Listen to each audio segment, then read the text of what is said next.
Hi there, this is Jess, the branch manager from the Littlestown Library, and today I'm going to be reading Chapter 7 of Persuasion. A very few days more, and Captain Wentworth was known to be at Kellynch, and Mr. Musgrove had called on him and come back warm in his praise, and he was engaged with the Crofts to dine at Uppercross by the end of another week. It had been a great disappointment to Mr. Musgrove to find that no earlier day could be fixed. So impatient was he to show his gratitude by seeing Captain Wentworth under his own roof, and welcoming him to all that was strongest and best in the cellars. But a week must pass, only a week, in Anne's reckoning, and then, she supposed, they must meet, and soon she began to wish that she could feel secure even for a week.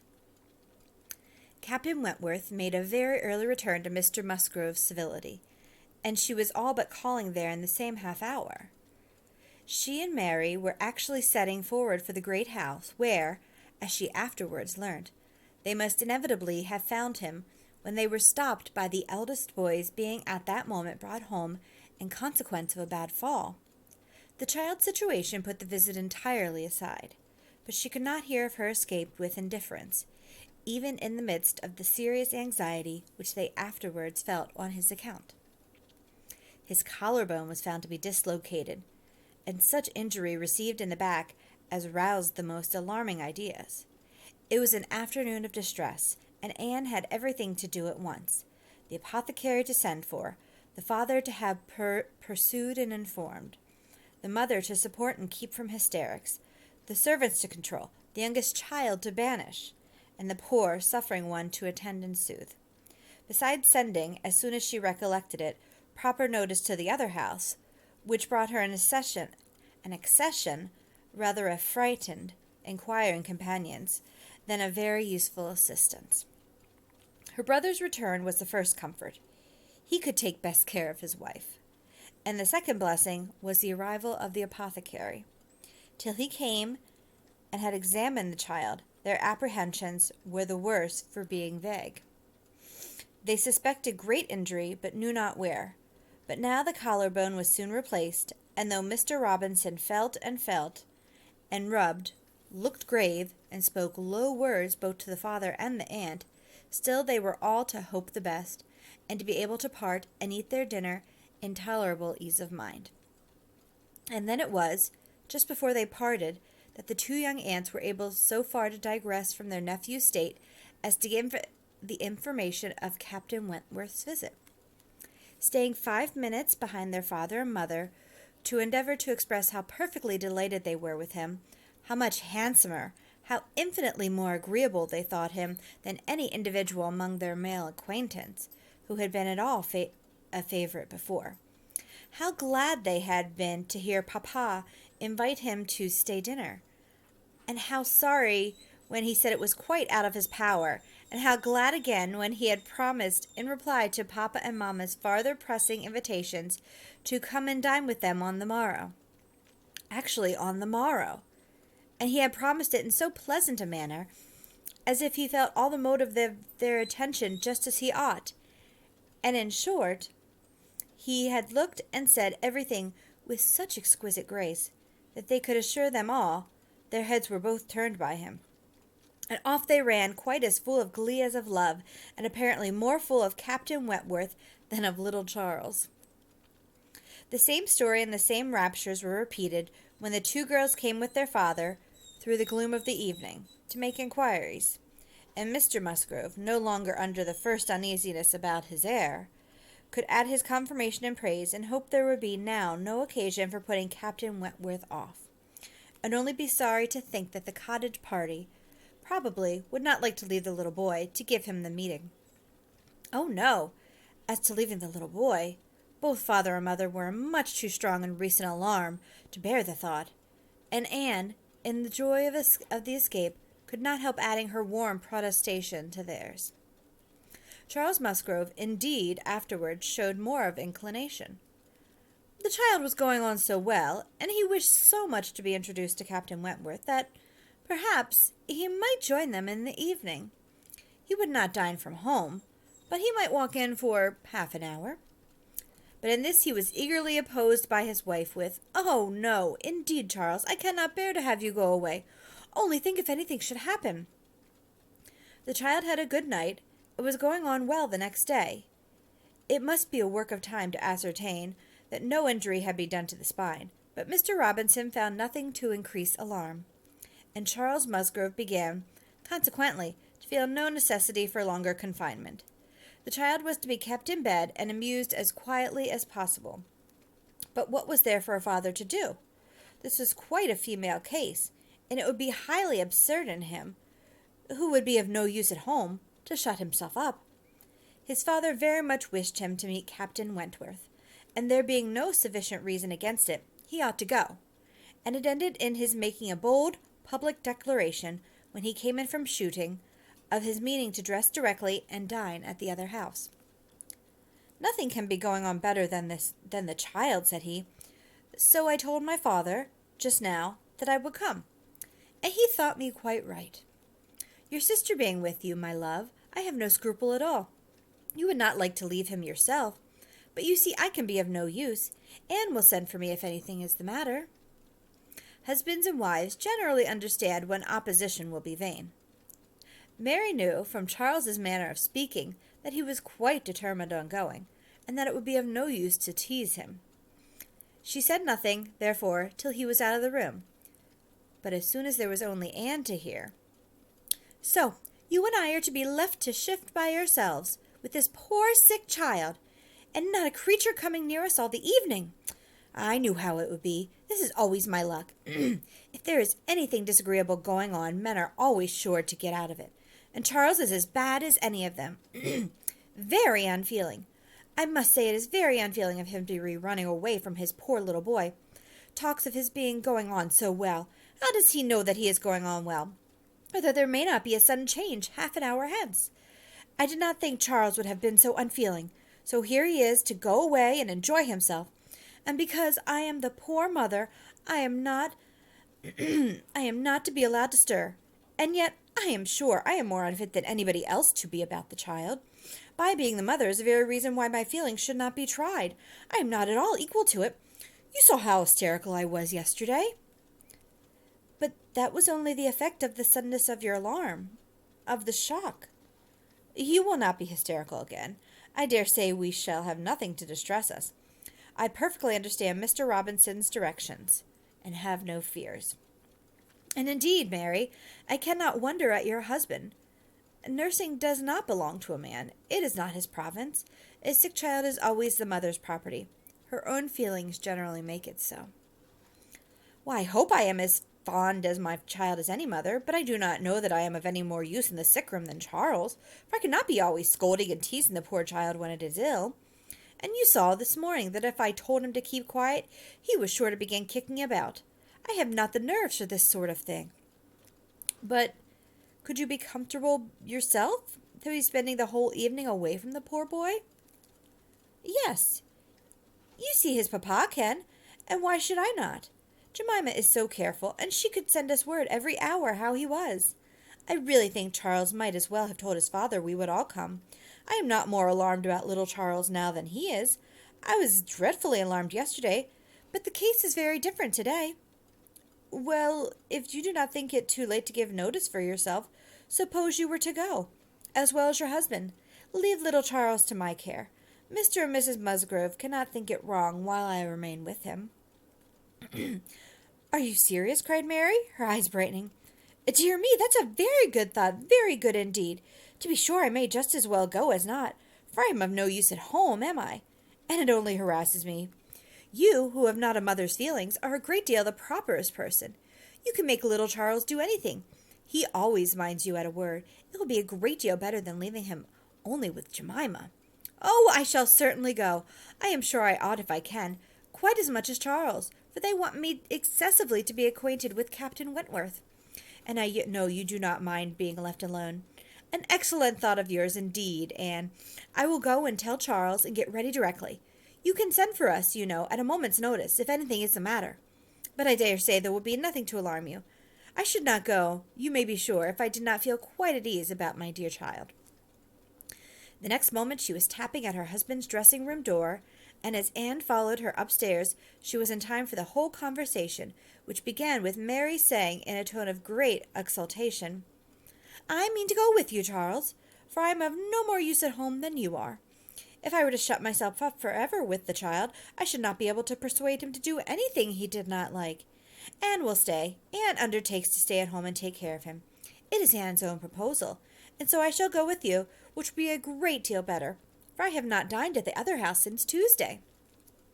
"This is very kind of Anne," was her husband's answer, "and I should be very glad to have you go. But it seems rather hard that she should be left at home by herself to nurse our sick child."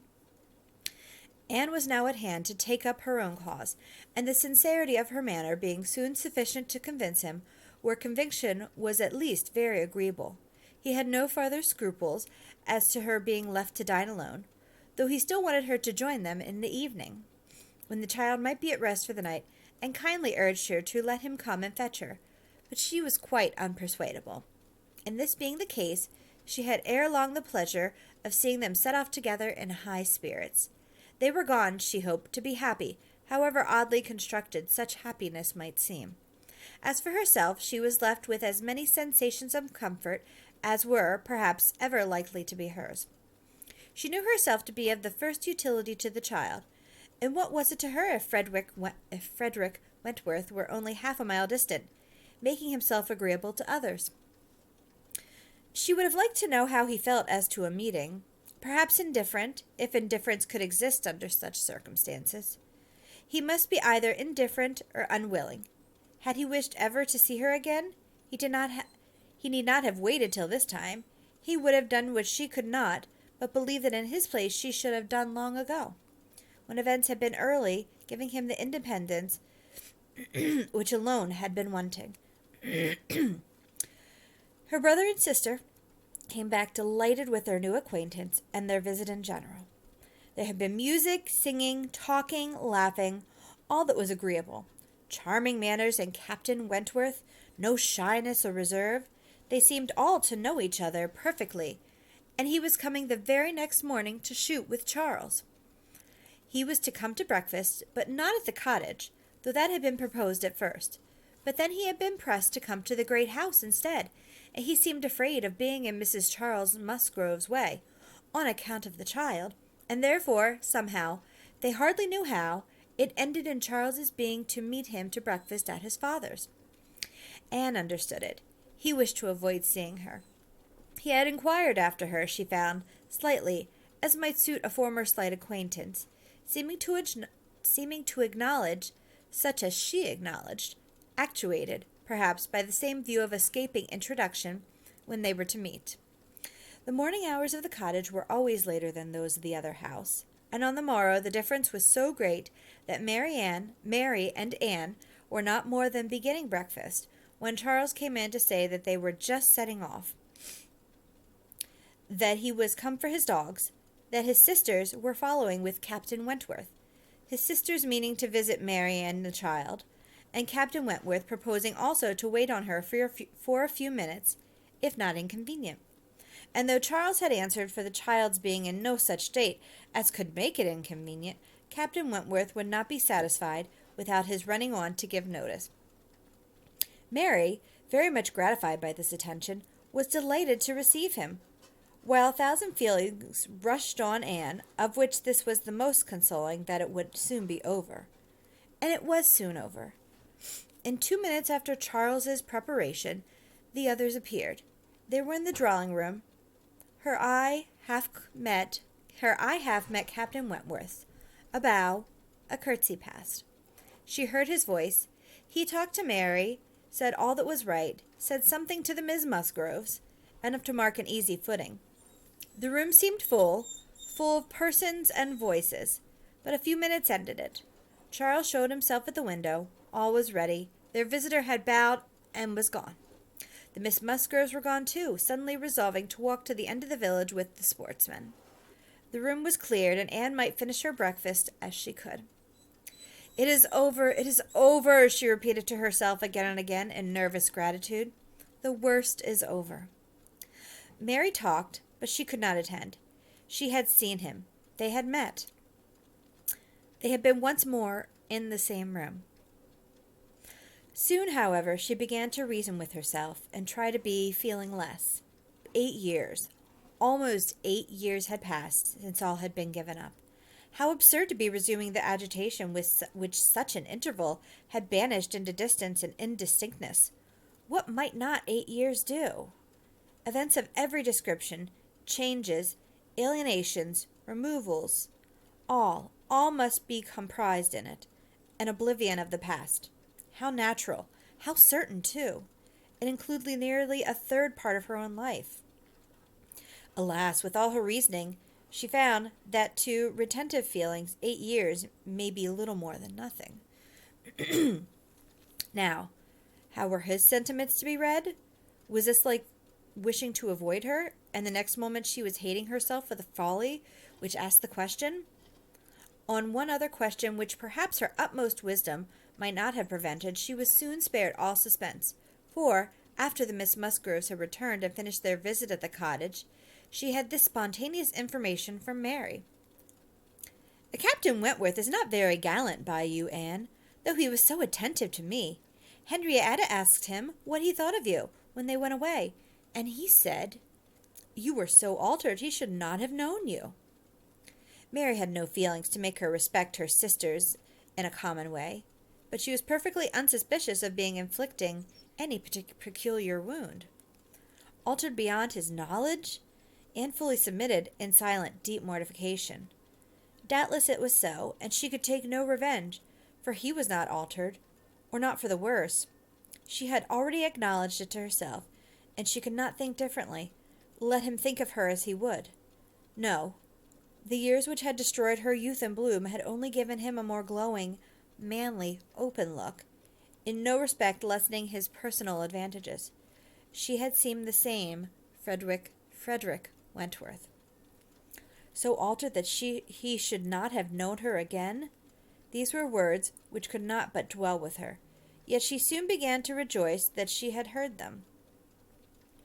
They were of sobering tendency. They allayed agitation. They composed, and consequently must make her happier. Frederick Wentworth had used such words, or something like them, but without an idea that they would be carried round to her. He had thought her wretchedly altered, and in the first moment of appeal had spoken as he felt. He had not forgiven Anne Elliot. She had used him ill, deserted and disappointed him, and worse, she had shown a feebleness of character in doing so, which his own decided, confident temper could not endure. She had given him up to oblige others. It had been the effect of over-persuasion. It had been weakness and timidity. He had been most warmly attached to her, and had never seen a woman since whom he thought her equal. But, except from some natural sensation of curiosity, he had no desire of meeting her again. Her power with him was gone forever. It was now his object to marry. He was rich, and being turned on shore, fully intended to settle as soon as he could be properly tempted. Actually looking round, ready to fall in love with all the speed which a clear head and a quick taste could allow. He had a heart for either of the Miss Musgroves, if they could catch it. A heart, in short, for any pleasing young woman who came in his way, excepting Anne Elliot. This was his only secret exception, when he said to his sister, in answer to her suppositions, "Yes, here I am, Sophia, quite ready to make a foolish match. Anybody between 15 and 30 may have me for asking. A little beauty, and a few smiles, and a few compliments to the navy, and I am a lost man. Should not this be enough for a sailor who has had no society among women to make him nice?"